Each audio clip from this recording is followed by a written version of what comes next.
pork adobo with pineapple. Ayan, dagdagan natin ng garlic powder and white pepper.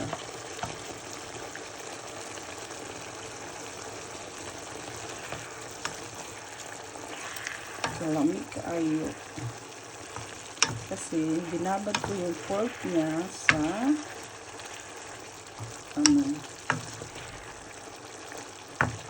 soy sauce and garlic. Fresh garlic. Gusto ko sa adobo may yung laging may pineapple para hindi siya nakakasawa. Ito ko i-rotten yung slice. Tapos i-hide ko yung meat niya. Tapos with onions, little 1 small spoon of oil and butter. Ganun lang ako magluto. Luto-lutuan.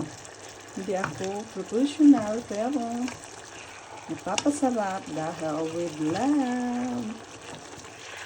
Sabi nila, kailangan masaya ka or happy ka.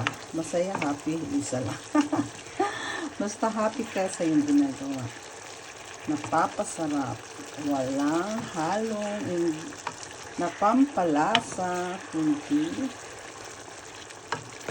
garlic, pepper, onions, and syempre yung pineapple. Lami kaayo.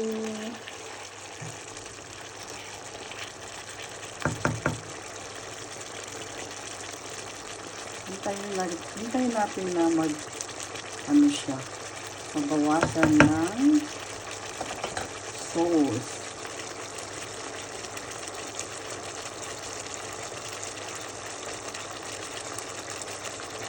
Thank you for watching. Praise, love, and kindness.